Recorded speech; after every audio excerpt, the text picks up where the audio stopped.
Welcome to Biohacking with Brittany. I am so excited that you are here listening this week. This is a place where I talk about wellness and nutrition and fitness and supplements and all sorts of things like that. If you are a longtime listener, good for you. That's really impressive. I've had this podcast actually since 2019. I took a hiatus for a while in 2020, maybe. I don't know. It was a while. And then I brought it back. And what is very exciting, I guess I can now talk about it, is that I'm actually moving to 2 episodes a week starting in April. I don't think I've really talked about this much on here, but I've moved into my business full time. And I was actually working at a different health and nutrition business for a long time, actually, as a technical program manager. So essentially just like running the online programs and courses and software, and which is great. And I really enjoyed it. But now I'm in my business full time. And this was a decision that is very intentional and is something that I thought about for a very, very, very, very long time. It was always the goal. It was always the intention behind starting my Instagram account, is like kind of how it started. Even back then, years ago when I did that, it was always the intention of like, this will be my full-time business, regardless of different revenue streams. My business will be full-time. And so that's where I'm at now, which is very exciting. And it feels very, very good. It feels very in tune with my lifestyle and with me. And I feel very happy about it. So that's kind of the space that I'm in right now. I'll probably do a whole episode on like career and how it impacts you emotionally and mentally and running your own business and being a female entrepreneur, etc. But that's not for today. I am I'm just very excited to be in this place. And I definitely do want to share more about it when I have more to say about it, I guess. I do want to talk about briefly, before we dive into this week's episode, is my guide, my free guide on my website, my Biohack Your Cycle guide. It's a chart, essentially. And I created this chart like a long time ago. Again, if you've been an OG listener, you've probably heard me talk about this years ago. I think I created it in 2019 and it's been updated. I actually do want to update it again, but essentially it's a chart that has all of the different things that you can do for the different phases of your menstrual cycle. So if you look at it, if you go lengthwise, like on the rows, it will have the phases. So like it goes menstrual, follicular, ovulatory, and luteal phase. And then the columns are how it feels, nutrition, supplements, movement, and lifestyle. So essentially, it's the idea behind it is kind of in par with cycle syncing. And the idea is like different nutrition, supplements, movement, and lifestyle practices can really support you depending on the phase that you are in of your menstrual cycle. Now, cycle syncing is one of those things where it's very trendy. It's all over TikTok. A lot of people are talking about it.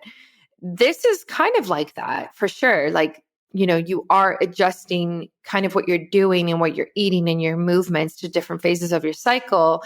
But it's more than that as well. Like it's more than just nutrition and movement. It's lifestyle and it's how you feel as well. I do want to flesh this out more though, now that I'm looking at it, because I actually want to add more biohacking to it in terms of like castor oil packs, red light therapy, acupuncture, different things like that. I'm going to flesh it out more. But if you're interested in this chart, you can just download it on my website. It's free.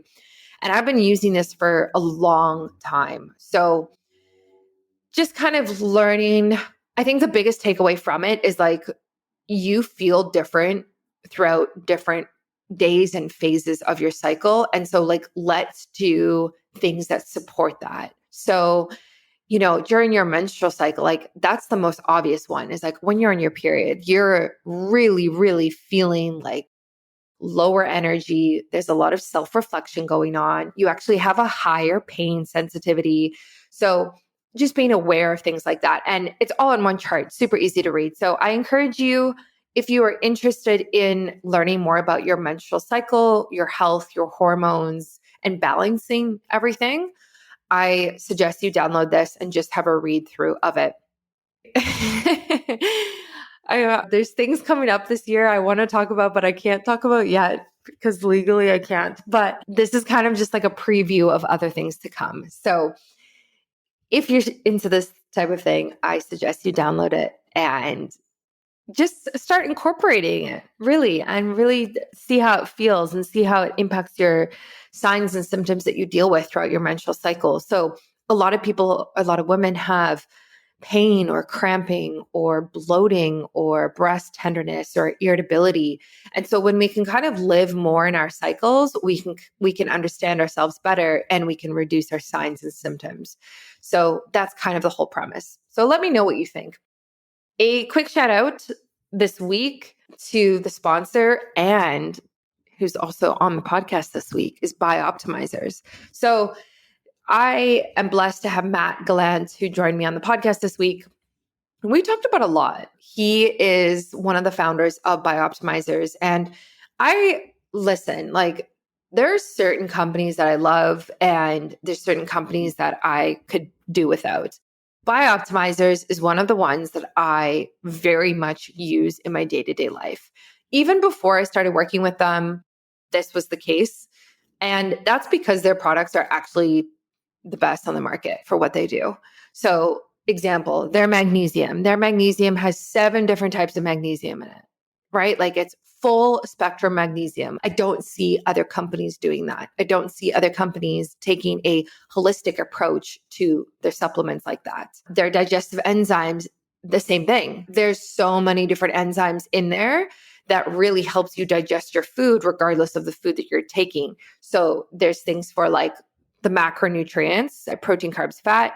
There's also enzymes for gluten and lactose. And so it's very thoughtful behind it. There's a lot of intention behind their products. And that's why I love them so much. So in this episode, we talk about that. We talk about sleep and how we can sleep better. And not just like the typical take a melatonin and call it a night. Let's talk about biohacking your sleep. Let's talk about your environment. And BiOptimizers came out with a sleep product, which is fantastic. And the idea is like, let's not take melatonin. Let's take the precursors to melatonin. And Matt explains why on this episode. So it's very interesting. We also talk about living in Panama.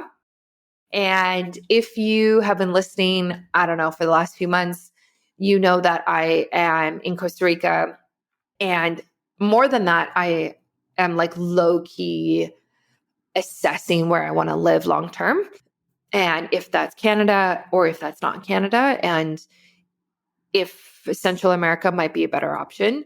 And so it was super interesting talking to someone like him because he used to live in Canada. He understands. He is an entrepreneur and he's very much into health. And like I've said before, I think it's so interesting that Central America specifically attracts so many people who are in the health world, the wellness world. And yeah, I just have to kind of think why, you know? So we talk about that. We talk about living in a different country like that and how that impacts your sleep, right? And I think that's important to note always is the biohacks that work for me in Canada aren't necessarily going to work for someone in Panama City because it doesn't make sense. Like I open my window, I get cold air at night because it's winter and it's cold and it's 0 degrees in Vancouver. In Panama, it's 30 degrees and that doesn't make sense. So it was really nice talking about that and really acknowledging the difference in different countries and where you live and how that impacts the healthy decisions and choices that you make. And I think it's very easy for a lot of people in US and Canada, North America, to just kind of overlook that. But we always have to kind of take a step back and say, okay, first of all, accessibility is an issue for a lot of people. And also affordability is an issue for a lot of people. So not everyone has access to the things that people in North America do in terms of biohacking and healthy habits and healthy choices and things like that. So we talk a lot about that type of stuff today. I hope you enjoy this episode. I love talking about sleep, and I talk about my own journey with sleep on this episode as well. And stay tuned for another episode next week. If you want to follow my journey in Costa Rica right now, you can do so at Biohacking Brittany. That is basically the only place where I'm currently on live posting content. I'm taking a lot of time off because it's necessary and unplugging feels fantastic. So, yeah, stay tuned for another podcast episode next week. And I hope you enjoy this one. Hello, and welcome to another episode of Biohacking with Brittany. I am joined by a friend of a friend today, which is really exciting and actually doesn't honestly happen that often. Matt Gallant is joining me. He is an author, a entrepreneur, a CEO of BiOptimizers and Newtopia. I talk about BiOptimizers a lot. I use multiple of their products and have, I think, for multiple years now, actually, as well. So, Matt, I'm so excited and honored that you're coming on the show. Thank you so much. It's great to be here. I've been following you since our good friend Luke hooked us up, and I've been watching your journey and your social media journey. And, it's been awesome to see you grow and build a great following. Thank you. Yeah, Luke is so funny. I think we became friends like years ago at this point, and it's been really cool to actually see his career. And he's always like sending me entrepreneur advice. And he's talked to me multiple times about you and like your success. So it's awesome that it's all kind of, the dots are being connected. So today we're talking about sleep. And I think sleep is so underrated. I spent basically all of 2019 optimizing my sleep, biohacking my sleep, because I really wasn't sleeping very well. So I would love to hear about your personal sleep journey and kind of maybe where you used to be and where you are now in terms of sleep quality and stuff like that. Yeah, I hit two different sleep crises in my life. The first one was in my 20s. I was obsessed with working. I was a workaholic. I was working about 80 hours a week in the gym. Plus, I was recording an album, studying marketing, training twice a day. I was married. Obviously didn't have much of a social life, but sleep was getting in the way of me being productive. So I decided, well, let me try to reduce my sleep. I started cutting my sleep by 15 minutes every few days and felt decent until I got to about the 5 hour range. And when I got down to 4 hours, I just crashed. It took me about 2 months to recover from that. Read a book called Power Sleep by James Moss, and then realized I needed 8 to 9 hours to really maximize my productivity and my health. So I started doing that. Fast forward about a decade, I started tracking my sleep using the Zeo and the Oura Ring, the V1. And to my surprise, I was only getting about 0 to 15 minutes of deep sleep a night. And that correlated with the highest body fat score I ever got on a DEXA scan. My testosterone crashed to the low 200s. And I just felt horrible pretty much every day that I woke up and realized that the number one thing I could do was to invest in my sleep. So I've spent about 45 grand on optimizing my sleep ever since. And I'm excited to share kind of what worked and what didn't with you. Yeah, that's wild. 45 grand. I definitely, spent a pretty penny as well, experimenting and trying different things. I don't think it was 45 grand, but I'm so curious, like, what were your key takeaways of things that really, really worked for you? First of all, I think people need to get the right mattress for their body. So that, I spent 10 grand on a custom made Essentia mattress. You don't need to spend 10 grand on a mattress. I think if you can find the right mattress for your sleep position and your body type, you can get really good sleep. So first, if you're a back sleeper, you have a massive advantage for a couple reasons. One is you're spreading out the weight over a much larger surface area. And one of the main sleep disruptors is blood flow constriction.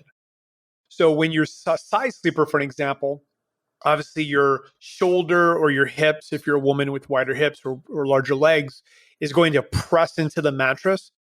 And that can cause blood flow to be constricted in that area and cause you to toss and turn while you're sleeping, which is obviously going to disrupt the quality of your sleep. So back sleepers have less of a risk there. And the other reason that back sleeping is better is for your spine. If you ask any chiropractor, they'll tell you that's the best sleep position. But for some of us, myself included, I just can't sleep on my back. So I'm a side sleeper. And because I lift weights and I have relatively large shoulders, I need my shoulder to sink into the mattress. Like I've had shoulder injuries traveling and sleeping in poor mattresses. Basically, my shoulders compressed so much for 6, 7, 8 hours that I wake up and I have to do 5, 10 minutes of stretching just to try to get my shoulder back to normal. So, side sleepers definitely need to sink in more and they need a memory foam mattress. And if you look at the research on off gassing and mattresses, there's a lot of off gassing that occurs with the majority of mattress brands. And that's why I settled with Essentia. Now, let's talk about mattress density. The heavier you are, the shorter you are, and the wider you are, the more you need to sink in. You need a softer mattress. If you're lighter, taller, or narrower, then you need a denser mattress. So it's not just getting a memory foam, it's also picking the right one for your body type. And of course, there's a bunch of mattress brands I haven't tried, but I think that's really where great sleep starts. And I'll pause there before I move on to the next point. Yeah, I think that's really interesting. I upgraded to a much better mattress this year. I also prioritized getting the larger one, like a king size one, and just having more space. And I am naturally a side sleeper, but I've been training myself to become a back sleeper for multiple reasons. It's kind of rough, to be honest, to train yourself. Like it definitely does impact my sleep quality. It's better, but it's one of those things that I know it's going to take months in order for me to actually be able to sleep on my back throughout the whole night and not wake up. Have you tried switching to become a back sleeper at all, or are you just okay with sleeping on your side? I'm okay with it. I've done a lot of neurofeedback about like 8 weeks of my life. And when I'm on my back, my brain goes right into a theta brainwave state. And I've trained so much that I can just kind of hang out there. So when I go to bed, I'll actually get on my back and kind of meditate for 5, 10 minutes. And then, okay, when I'm ready, I just flip over to my side and usually pass out very quickly. So if I just stay on my back, I'll just stay awake. I mean, I don't know if I could train myself, maybe, but I certainly admire you trying. Yes. Yeah. I guess that makes sense. It feels better when I sleep on my back, very much for the reasons that you said, like the weight distribution. And also, it doesn't impact my posture as much. I find now my shoulders are almost rounding forward a bit, especially with working online at the computer as well. It's kind of just like, I don't have a round back, but like I can see how people get to that point after years and years. So I think sleep helps with that. And also, it's just so much better for your skin on your face, actually, to sleep on your back compared to your side. Like, I have a satin pillowcase, blah, blah, blah, but like, still, you're pulling the skin, it's being smushed essentially. So, from that standpoint, I'm trying to sleep on my back. We'll see how long it takes me to get to the point where I can do it successfully every single night. So, aside from like sleeping positions and your mattress, what else have you found has really moved the needle for you? Yeah, let's start with some free things or inexpensive things.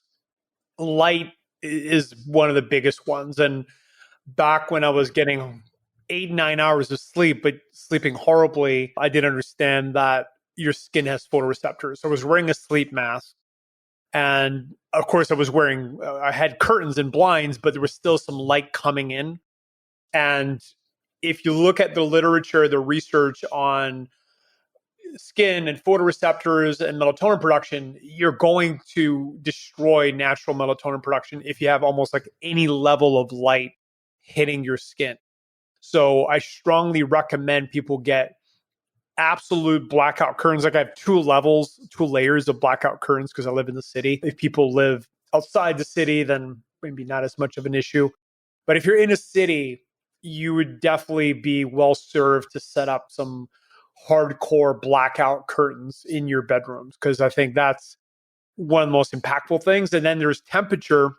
Just a note on temperature. I used to sleep in a 16 degree, 17 degrees Celsius, 65 Fahrenheit bedroom, and I was still sweating and losing 3 to 4 pounds of water every night. And the reason was your body will trap heat between your skin and the mattress. And until the chili pad came out, I was losing 3 to 4 pounds of water, waking up feeling dehydrated. And it was a big reason why my deep sleep was getting destroyed. I was overheating. So if you don't have a chili pad, or I think there's the sleep aid, which I've never used, but there's a few cooling technologies that allow you to control the temperature underneath the sheets, which for me, my wife, and so many people have been just an absolute lifesaver. So I don't know if you use any of those, but for anybody that has a hot metabolism, I think they're almost a necessity. Yeah, I haven't actually tried those. And honestly, it's one of the sleep biohacks I would say I haven't done yet, which is quite surprising. I have a couple of like, I don't know. I question like the EMF that kind of goes along with it of putting something underneath your mattress that you're sleeping on. I don't know if you know anything about that, but is that a thing, or is it like not as much of a concern? Yeah, it's a good segue into like stuff that did not work. But yeah, most of those go to Bluetooth mode, or sorry, airplane mode when they're on. And so it's not a concern. But I sleep in a Faraday cage. So for people that don't know what a Faraday cage is, it's a cage or netting that blocks EMF signals. The EMF is electromagnetic frequencies. And to be frank, it did not move the needle at all. Now, on the flip side, what did not work and actually would say destroyed my sleep is PEMF devices. So there are a lot of technologies that use frequencies, whether it's magnetic or radio or other types of signals, that can improve your health or improve different biological functions.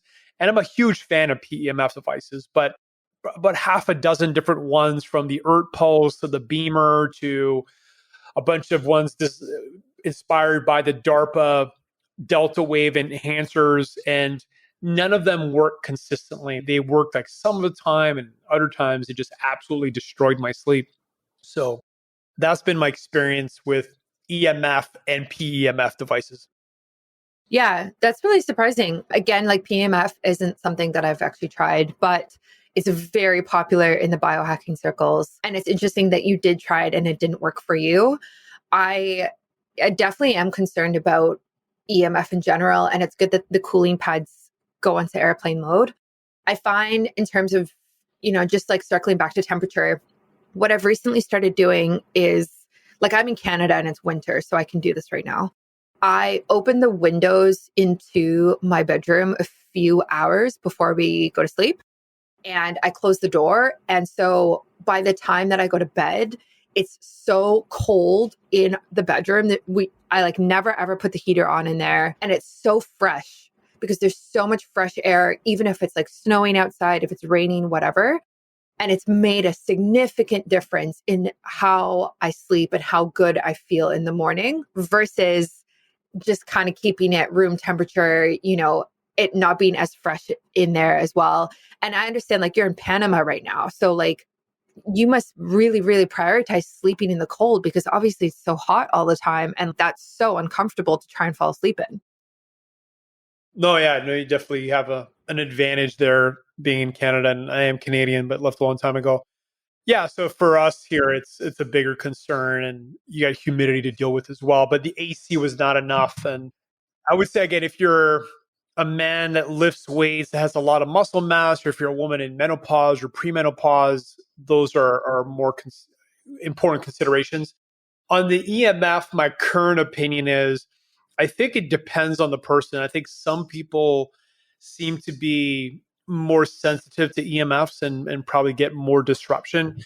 The other element with EMF is that it's distant determined or distant dependent, meaning that if you're really close to a Wi-Fi unit or a Bluetooth unit, you're going to get a much stronger signal. So obviously I don't have any Wi-Fi in my bedroom, and any Wi-Fi signals that I am getting are passing through cement. So I think that I'm not saying EMFs are not an issue, but unless you have them next to you, I think they have a minimal level of disruption. Yeah, I would agree with that. I think, yeah, you can definitely turn off the Wi-Fi, turn off your phone, that type of thing. But I don't think it's going to move the needle enough compared to sleeping in the right temperature or getting rid of blue lights, which has like really profound effects on your sleep. I'm curious, and I don't know if you have an answer for this, but since you've lived in Canada and now you live in Panama, is there like, I know you've had this like sleep journey, but is there a difference that you see on your sleep quality, like solely based on your location? Meaning, like, I'm sure you probably see the sunset more and you have more natural light compared to living in Vancouver, where it's like dark by 4:30 and it rains all day. Like, how has that maybe impacted your circadian rhythm and your sleep at night? It's a great question. So my parents live in New Brunswick and they live in a village and they live in a dead end street. And I usually go visit them twice a year. And when I go there, there's a level of quietness that is almost surreal. I mean, there's maybe like 5, 6 cars a day that drive in front of their home. Like it's that level of quiet.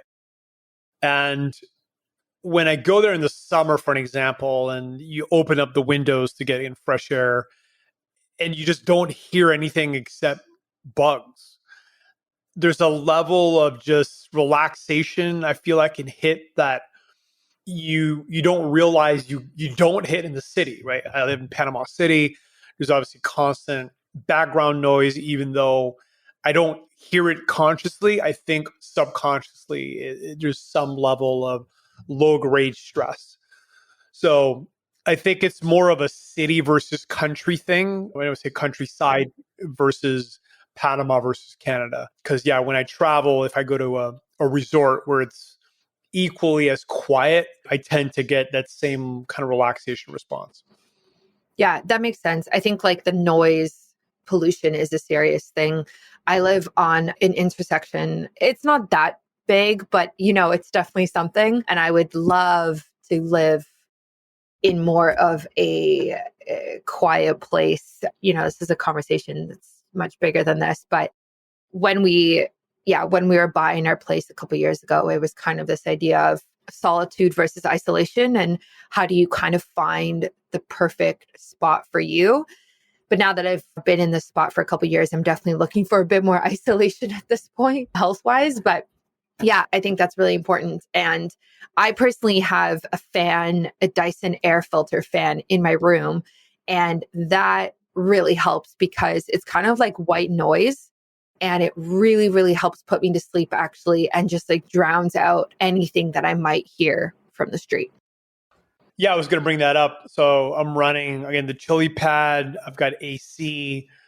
So, and a air filter. And those three combined, just, I don't hear traffic. I mean, I never hear it because of all the white noise. And for anybody that's in a city, and there's even like pink noise machines and white noise machines, those are really good options. And I really, for people that's in a really noisy environment, I really like the Mac earplugs. I first heard Tim Ferriss talk about it, and they're basically an over the ear canal type of earplug versus an in the ear canal. And those help a lot too, because you hear yourself breathing and your breath becomes hypnotic. So it's a really good tool as well, I think, from a sleep quality perspective. Like when you do wear earplugs, you become hyper aware of your breath. And that alone, I think, enhances sleep significantly. Yeah. Yeah. I love that. I have an app on my phone, actually. I think it's called like Sound Sleeper or something like that. It's actually designed for like kids and babies. But whenever I travel and like say I'm on an airplane, or airplanes can be okay because it's actually a bit of white noise, but I will actually put it on and kind of drown out what's around me. And it really, really does help put me to sleep. But I'm curious if you have any, opinions on this, and like you might not, but I mean, I don't have kids, but I do want to have kids at one point. And I think about the stance that I'm going to have on their sleep. And because there's some people who are like, you should be loud and not turn down the TV or whatever, and like let noise continue in the home as it would so that they can sleep and get used to it. And then there's some people who like have a white noise machine for their babies and are so particular about creating like almost like a cave environment for their baby to sleep in. Do you know anything on that? I haven't researched this at all, but I'm curious where I'm going to land on this in the future. So I'm just curious what you think. I don't have research, but I can tell you my end of one story, which is, we have a baby girl. She's almost 11 months old, and like 95% of evenings, she's sleeping like 10 hours straight, maybe one every 10, 20 nights. She'll wake up a bit earlier. So yeah, she's been sleeping really well. And, we have a 4 floor penthouse, and she's below kind of where we have the TV. So there is some background noise, and we don't try to be like hyper quiet. And obviously, again, we're in the city, so there is some noise pollution in the background. And she just seems to have adapted to that and sleeping really well. I have been feeding her a P3OM, which is one of our probiotic products. And as a side note, like we have a $500,000 machine called an HPLC machine, which we allows us to test all of the neurotransmitters that the probiotics produce. And P3OM is one of the most powerful GABA producing probiotics we've ever tested. So it makes sense that P3OM helps with sleep. And I've also been feeding her Biome Breakthrough, which is another one of our probiotic blends since she's just a few weeks old. And when she's 18 months old ish, I will probably start feeding her a little bit of magnesium breakthrough as well, probably before sleep to help her sleep better. Because again, she needs minerals, and I'm not confident there's enough minerals in food content, unfortunately.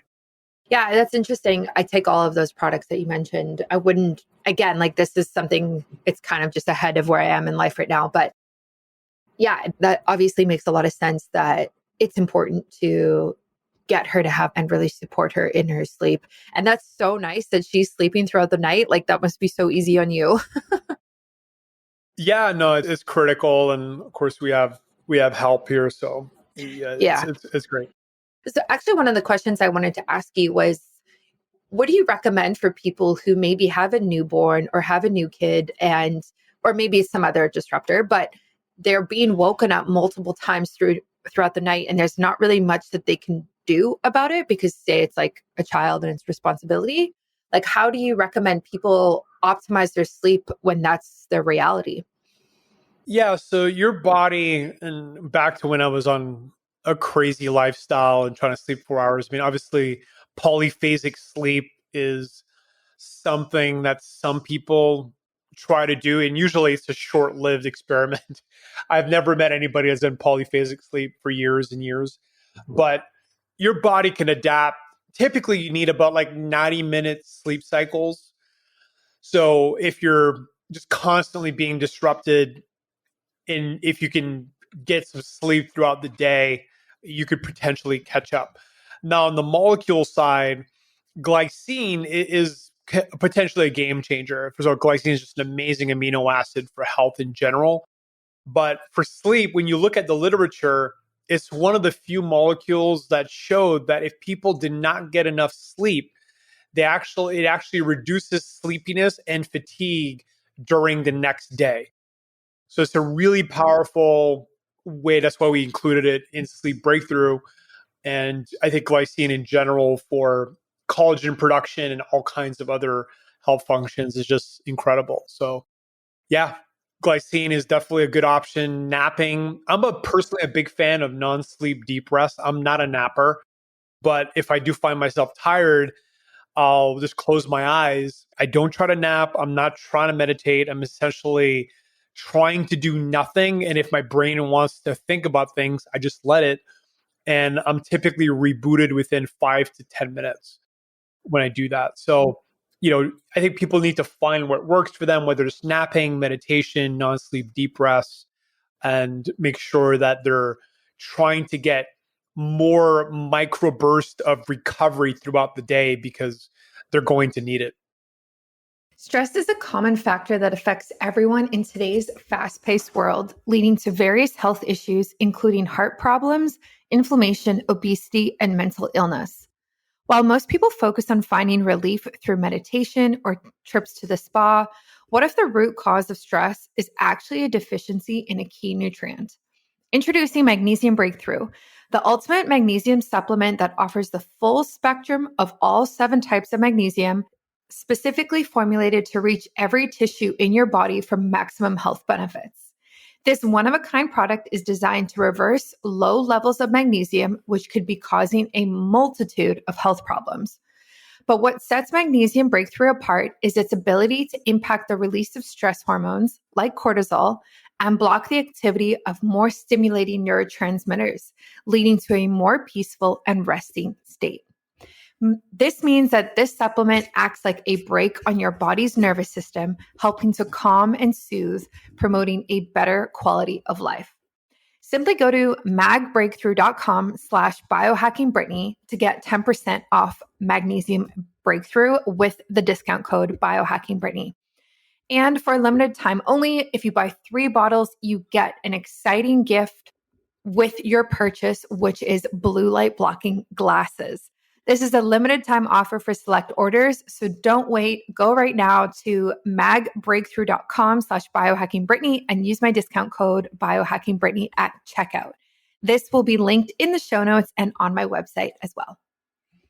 Yeah, I think that's fair. I like the idea of trying to cycle 90 minutes. I think that's really smart. Obviously, you can't always do that, but I do think that's a good idea. And napping as well. And I'm not a napper, but I do think that that's something that I would bring in. And I remember, when I was a kid, my dad would nap often, and I remember making fun of him for it. But now that I understand it, I'm like, I get it. You had 3 children and you wanted to nap, and I'm not judging you anymore. But as a child, it's just, you just don't get it. You're like, why do you need to rest during the day? That's what nighttime is for. But yeah, I definitely understand it now. It's interesting with your new supplement that you came out with, your sleep supplement. So I've been taking it and kind of experimenting with it.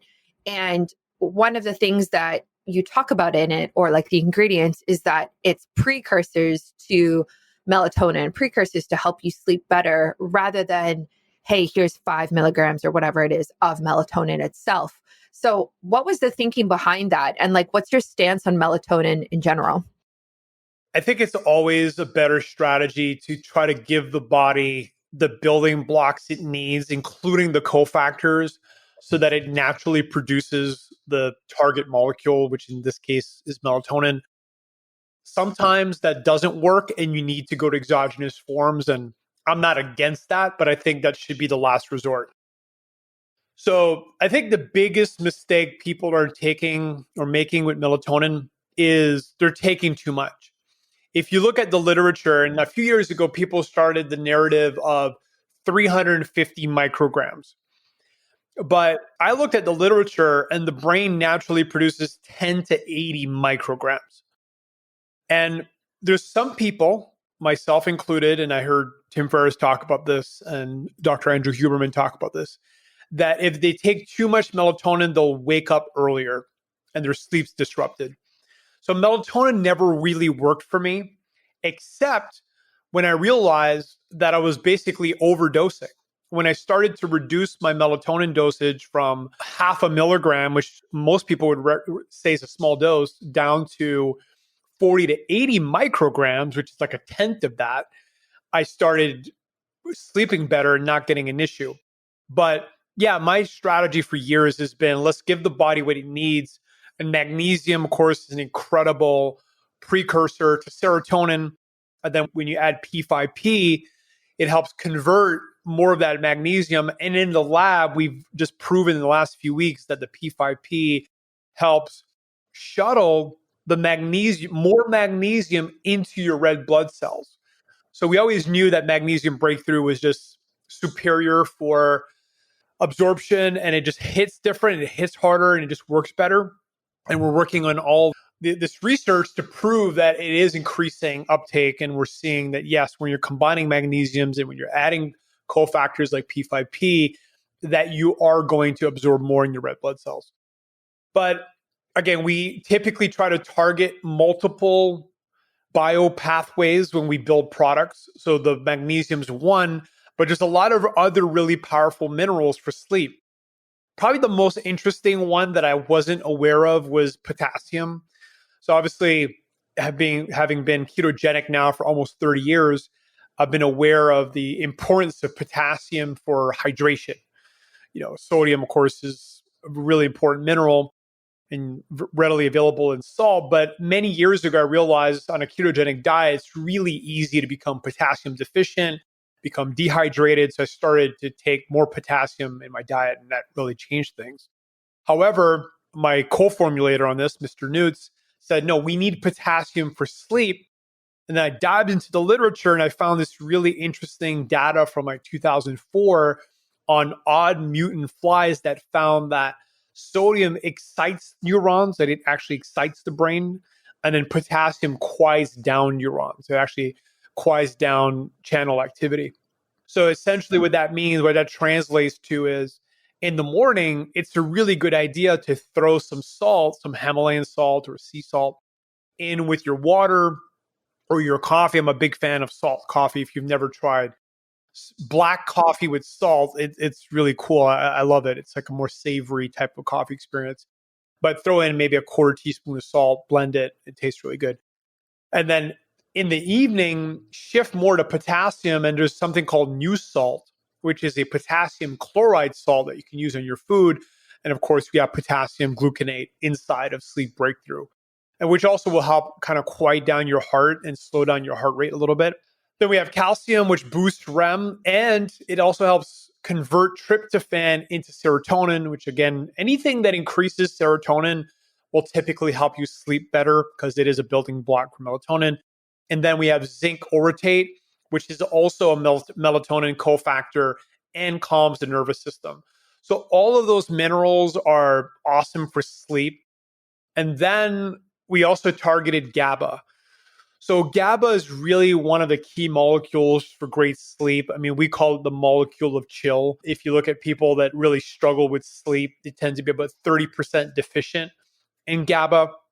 We tested virtually every form of GABA on the market, and we settled on pharma GABA because it's just stronger and it's very powerful. I mean, it's a very, very potent form of GABA and basically quiets down your brain, which means that your beta brainwave activity will actually lower significantly. And a lot of people that struggle with sleep, they have the hamster wheel going, their beta brainwave activity is just incessant. They can't stop it. And the reason that is from an electrical standpoint is that the beta brainwaves are just hyperactive. So there's a few molecules you can take that will slow down your beta brainwave activity and increase alpha brainwaves. And pharma GABA is a big one. And the other one, which is probably my favorite sleep molecule, is L-theanine. So L-theanine is another amino acid typically derived from green tea. And I've been using it for probably 6-7 years. Your body doesn't adapt and it increases alpha brainwaves and it promotes relaxation without causing drowsiness. And when you stack it with pharma GABA, it's even more powerful. So that was the other one. And then finally, we have glycine, which I mentioned earlier. But the other really cool thing about glycine, it actually helps to lower your core body temperature by increasing blood flow to your body's extremities. So it's a REM booster. It'll make you feel less fatigued the next day, even if you didn't sleep enough, and it lowers your body temp. So we blended all of that together in our new product called Sleep Breakthrough with some natural flavoring, which is blue spirulina, some berry extracts, and stevia, and then some bamboo silica as well, which is another mineral. We added that for more texture and flavor. Nice. I love that. And I'm glad that you walked us through all of those ingredients because I do think it's important. I recently did a blood test. Actually, it wasn't that recent, maybe a couple months ago. And I've been like taking various electrolytes and, your sleep supplements, some other things. And for the first time, it said that actually my potassium levels were too high. And I, do this test. It's with Inside Tracker. So I do this test every quarter. So I have like a bunch of data from the past few years. And I don't know if you know anything about that. Like, is it possible to, because obviously when I get these tests done, I always take it with a grain of salt because, this company might say, hey, your level is too high, but that actually doesn't mean much. It could mean that you're actually okay. You know what I mean? Like everything is quite personalized. But in your experience, is it possible to have a potassium level that's too high? And if so, like what would symptoms be associated with that, It would certainly be rare. And I would again, it's just me speculating, but I would speculate that if that's the case, if it's truly the case, that you most likely have some interesting genetic variants around that. I've never known of any issues related to having potassium too high. In general, most people are on the other side, right? Your sodium to potassium ratios need to be in balance. Otherwise, you're going to be, if your sodiums are too, levels are too high, potassium's too low, you'll tend to go urinate a lot. You just struggle to keep water into your body. And obviously, I'm not going to make any medical claims here, but your blood pressure can rise. There's a lot of things that occur when your potassium levels are too low. I've never I've never known of anyone having issues because their potassium levels are too high. So first time I hear about that, and very interesting to me. But yeah, most likely probably some genetic variants. Your body has a lot of ways of eliminating excess minerals, whether it's excess sodium and excess other nutrients. So it's quite possible that your body's just really good at expelling sodium and really good at keeping potassium. But I personally wouldn't be concerned about it because I think I'm more concerned about the other way, where my sodium's too high and potassium's too low. Yeah, exactly. So, and that was exactly my thinking when I saw those results. Because initially, when you see something like that, well, like any blood test, right? Like you say, okay, I'm going to stop taking electrolytes. I'm going to stop taking any type of supplement that might have potassium in it. But then, like you said, like, is there really an issue with it being high? And like, what is it in relation to magnesium or sodium or the other minerals that it works with? And also, like, are you experiencing any negative side effects or symptoms from it? So I kind of just ignored it, to be honest, for the reasons that we've talked about. But I think it could definitely, I do agree that a lower potassium level is much more of concern than a higher one. So I met one of the chief innovation officers at Gatorade a few years ago at a e-beverage event, and of course, I'm not endorsing Gatorade, but they created this really fascinating mineral sweat detection technology for pro athletes. I don't know if they ever released it, but I saw the original prototypes and had some really great conversations with them. And what occurs is when people sweat, whether it's through exercise or sauna or whatever, there's different mineral ratios that are being expelled. So some people sweat more sodium, some people sweat more potassium. And they actually developed a technology that allows them to see what the sweat mineral content is. And then obviously you want to be able to replace the right mineral loss with the right mineral intake. So, anyways, I think we're just a few years away from really cracking the code on that if it hasn't been cracked already behind the scenes. Yeah, I do think that's interesting. I exercise quite frequently, but I also like sweat in saunas and steam rooms a lot. Like I would say right now maybe like 4 times a week. So I've always thought about how is that impacting my mineral balances and my electrolytes and things like that. Again, I haven't really had any negative side effects or symptoms that I've experienced. I'm almost like addicted to it because I feel so good after doing it. And it really helps with my mental health, to be honest. So it's something that I prioritize. But we're getting off topic here, but I will keep an eye out for research about that because I do think it's important to really value that as well. Yeah. I mean, I know you're in Panama, but like, do you do any type of heat therapy as like kind of in your biohacking protocol lifestyle? Yeah, there's a few saunas. I'm probably going to get set up with some ice. I was in Miami just a couple weeks ago and I was hitting it every day and I just feeling so good. So I think in Panama, it's a lot easier to overheat in general. So my body, I think, is craving more cold exposure, which is interesting because, yeah, you're in Vancouver. I live there and there's so many behaviors that change when you go from living in Canada to the tropics. For an example, I used to drink a ton of tea all the time in Canada. I almost never drink tea here. So I think there's some key differences where humidity, temperature, sun exposure, it changes a lot of things in your body and what your kind of desires are as well in terms of things like sauna or cold exposures.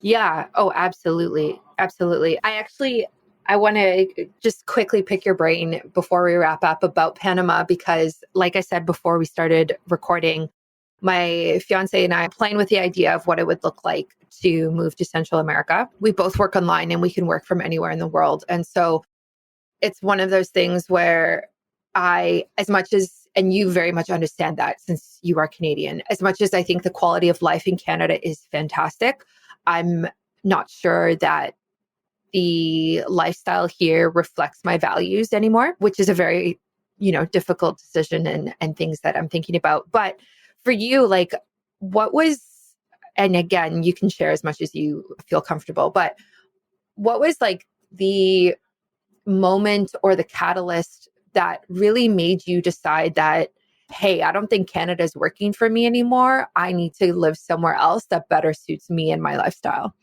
Yeah, I've never really covered this on a podcast, so let's go for it. I started reading some books in my really early 20s, like Permanent Traveler and some other books that really impacted how I saw the world. And I had a deep frustration from, I think, the age of like 19 or 20 around how I felt the government was wasting tax dollars. It wasn't just like having an issue with paying obscene amounts of tax, but I was just like watching the waste and how it was spent. And I was just like, what are they doing?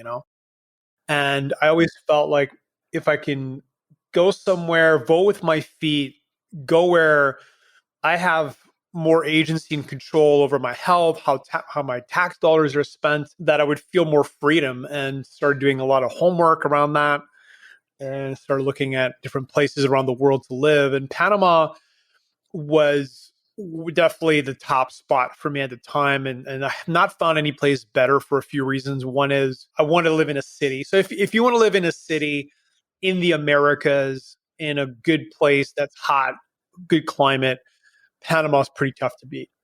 Now, there's some other, if you want to live more on the beach or in isolation or live in the jungle, I'd probably recommend Costa Rica. I think the geography, nature is very similar. However, Costa Rica is further along with service and tourism.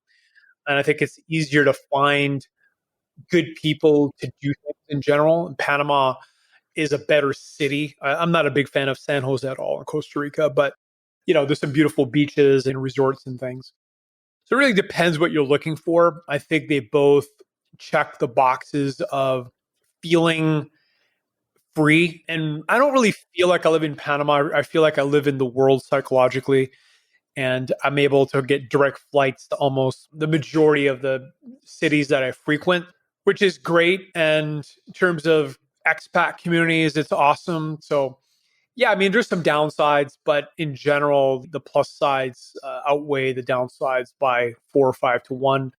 I don't miss Canada. I don't miss the cold. I don't miss the taxes. And it's been heartbreaking to watch the political shifts in the last few years. Yeah, thank you for sharing that.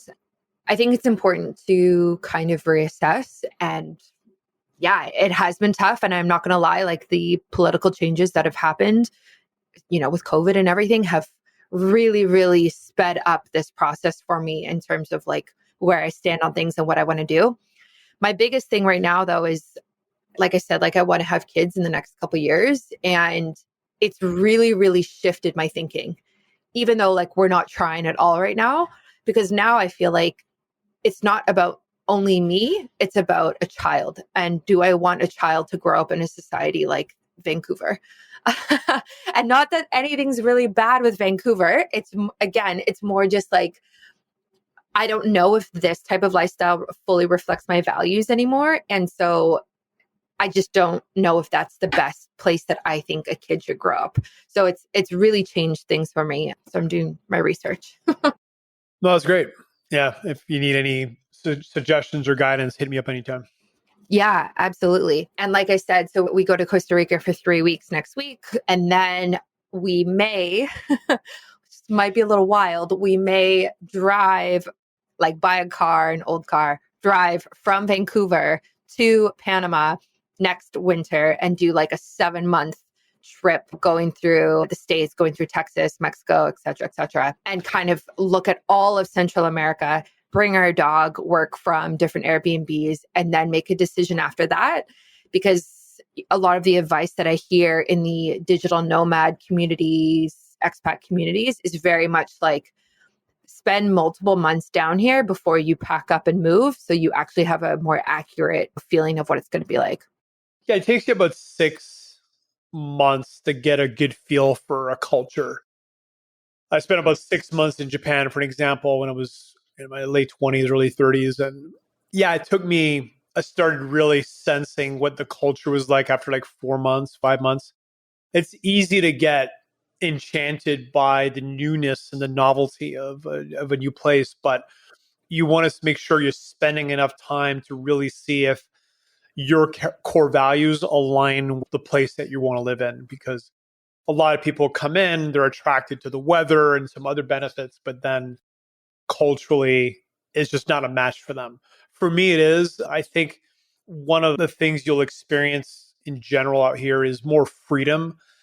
And it's a little bit different. It's more like a Wild West type of freedom where you're not being hyper policed and watched and regulated by onerous laws and law enforcement, where here it's a little more, do whatever you want within boundaries and nobody doesn't really care. So it's a little bit different, but I thrive in that. I do. I feel, like I said, a level of freedom that when you go to places like United States or Canada, you tend to feel the opposite. Yeah, exactly. Well, thank you so much for sharing about that. And thank you for coming on the podcast today. This has been so easy and so great. If people want to try some of the different supplements that you suggested, where can they go and how can they connect with you?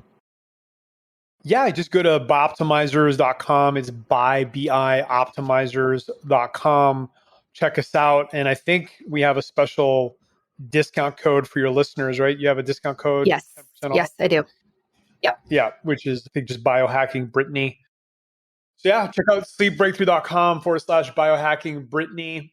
Check it out. All of our products have a 365-day, no questions asked, money back guarantee. So for any reason it doesn't work for you, hit us up and we'll give you every penny back, because we don't want your money unless we're delivering you world-class results. That's it. Nice. I love that. I will put all of that in the show notes for everybody and link it on my website. It's already on my website, but for these show notes, I'll link it again. And again, thank you so much for coming on. This was great. Yeah, thank you. Thanks for listening to another episode of Biohacking with Brittany. If you're interested in finding the show notes or the sponsors for this episode, you can do so on my website, which is biohackingbrittany.com.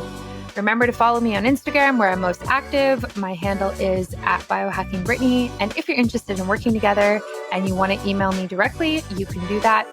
My email is info@biohackingbrittany.com. And I look forward to hearing from you and having you tune in next week.